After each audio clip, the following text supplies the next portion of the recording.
It's never easy when you're outnumbered in a squads game.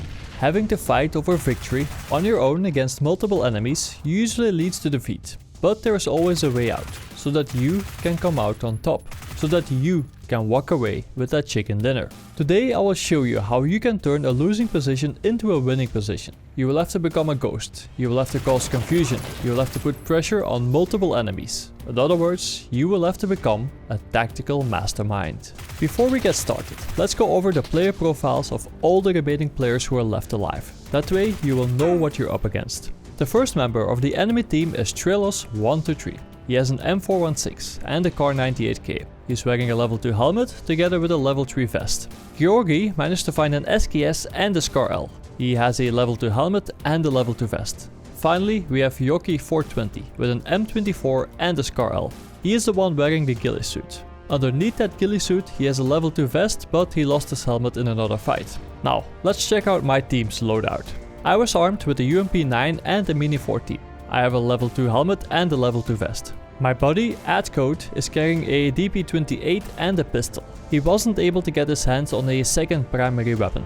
He is wearing a level 2 vest, but he didn't have a helmet. It's clear that the enemy team has the advantage in firepower and armor. Most of their vests, helmets and equipment are level 2 or higher, so this puts my UMP9 at a great disadvantage. On top of that, they have one extra player. The fight over the chicken dinner starts right here in Arangel, just outside of the military base. The dominating team is moving in from the southwest. My buddy and we were in the compound in the east. Unfortunately, my friend didn't speak all game, so I had no clue what was going on in his mind. Could it have been a bug? Did he mute me by accident, or did he mute me on purpose? We will never know. The enemy team was much better than expected. To be honest with you, I was very surprised when I checked out the replay of this game. The level of coordination was extremely high at certain times. I've rarely seen this in Battlegrounds, even when watching some of the esports tournaments. They entered the final stage of the game with 10 kills in total, so they definitely knew what they were doing. Let's take a closer look at their strategy.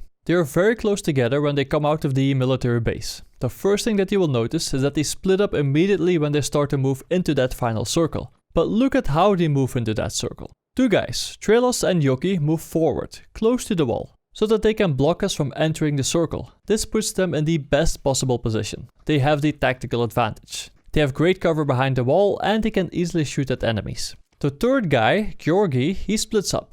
He is moving towards a position that is further away from his body so that he can cover his teammates with his sniper rifle. Tactically, this is a great move from this guy. Two guys are ready for a close range firefight and the third one is covering their back from a distance. So far, it's the perfect play. It does not get much better than this. Let's take a look at my team's position. Adcode and me are covering both sides of the building that we're in. Adcode then decides to move in closer to the wall so that he can overlook the circle towards the northeast. A nice move since it gives him cover and it gives him a great line of sight over the battlefield. I notice him doing that and then I try to move closer to him so that I can cover his back if needed. This is the initial setup. This is also when the final battle starts. In other words, this is where the killing starts. Based on what you know now, which team do you think that has the best chances of winning this game? In other words, which team has the biggest advantage at this point? What I want you to do now is to pause this video, go to the comments and write it down. Show me which team is your favorite for winning that chicken dinner at this very moment. But be objective, based on the loadout, the position, etc. Do this now and at the end of the video I will ask you another question and then you may edit your own comment. So pause it and press play again after you posted your comment. Okay, welcome back. I hope you put your money on the enemy team because that is what I would have done at this point. I will show you what happened from my point of view and then we will analyze it so that you can see how these events unfolded.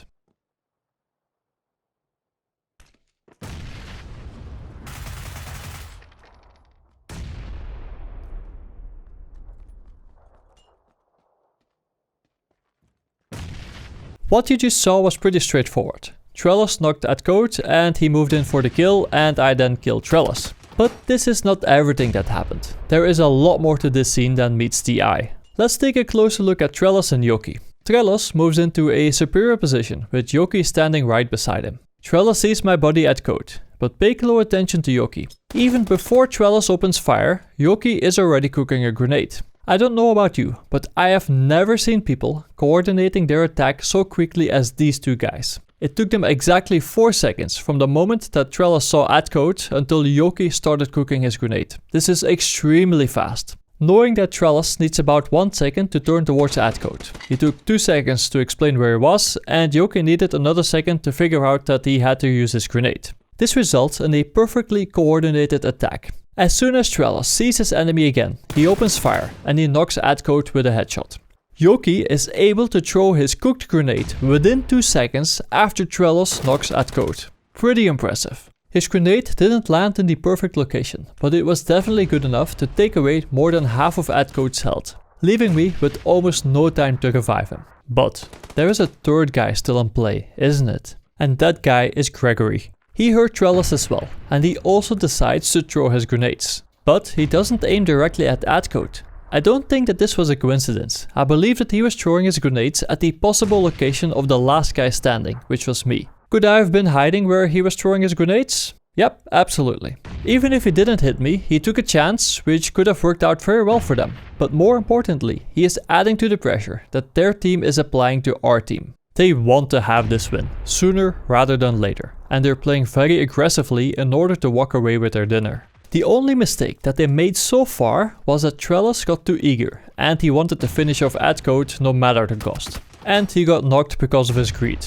You can't really blame him for it. It's a part of their strategy to play aggressive, and moving in for the kill makes sense. You don't want to give the enemy team the chance to revive a player. We all get that, right? But today he had to pay the price for it. Gregory made a great move throwing his nades while he was running towards Trellis in order to pick him up. Unfortunately for their team, Yoki decided to make a mistake. He jumped over the wall when there was absolutely no need for him to do that based on what just happened and based on where the circle was. He wanted to kill me, but instead he ended up exposing himself and then he ran straight into my crosshairs. All of a sudden it's a 1 versus 1 game, but not for long. Gregory brings Trellis back into play and it becomes a 2 versus 1 again. I'm sure that you paid close attention to what I did.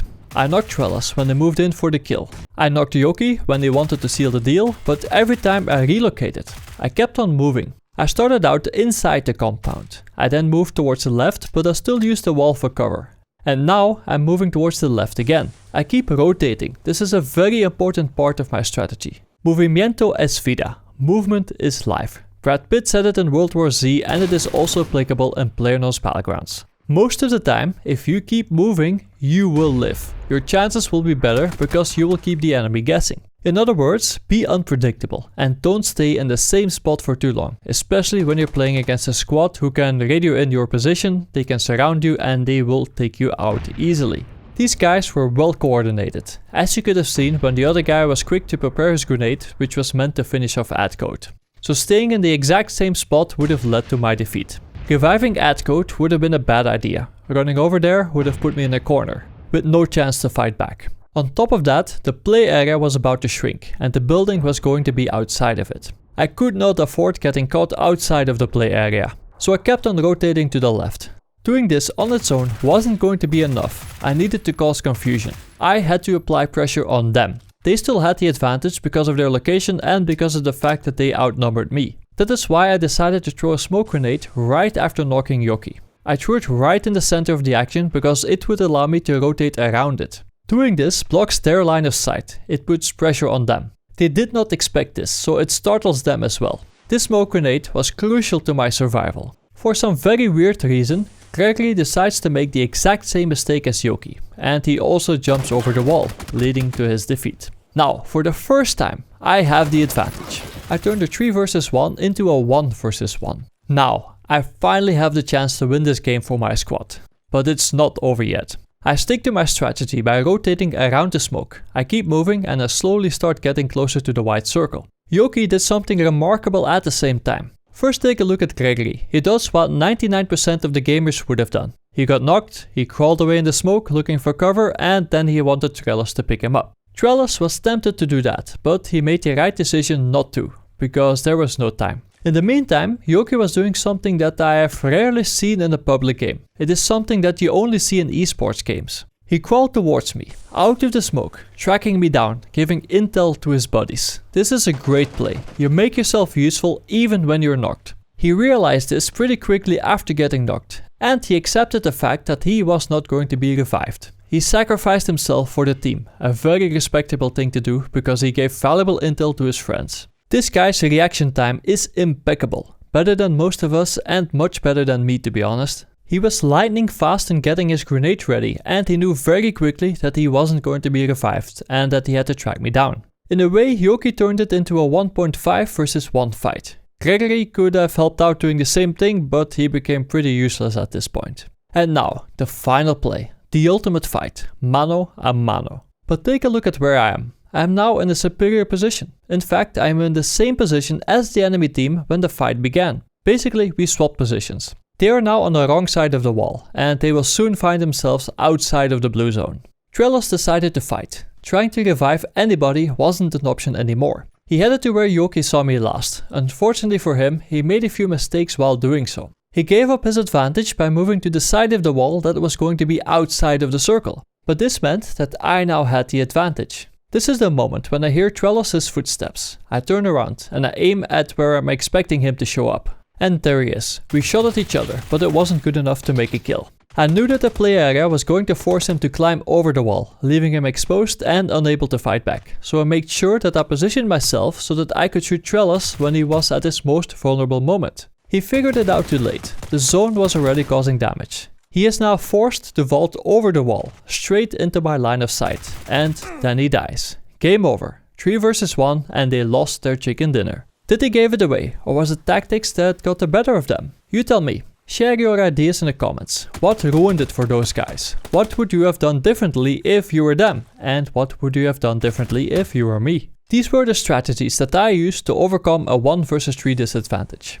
I understand that you can't replicate everything exactly the way that I did it, because every game is different. Different location, different equipment, etc. But remember this, movement is life. Keep moving, keep the enemy guessing. You have to become a one-man army, and the enemy has to think that you are everywhere. They have to feel surrounded, intimidated, outgunned. You can do this, believe in yourself and you will win that chicken dinner. By the way guys, the YouTube likes, shares and comments are very helpful to me. If you think that this video was worth it, would you mind taking a moment to share, like and comment on this video? Feel free to post it on Reddit, Twitter, Facebook, you name it, it all helps. If you haven't done so already, then make sure to subscribe. In the meantime, check out one of these videos. This was Fog of Gaming, thanks for watching, and I will see you in Battlegrounds.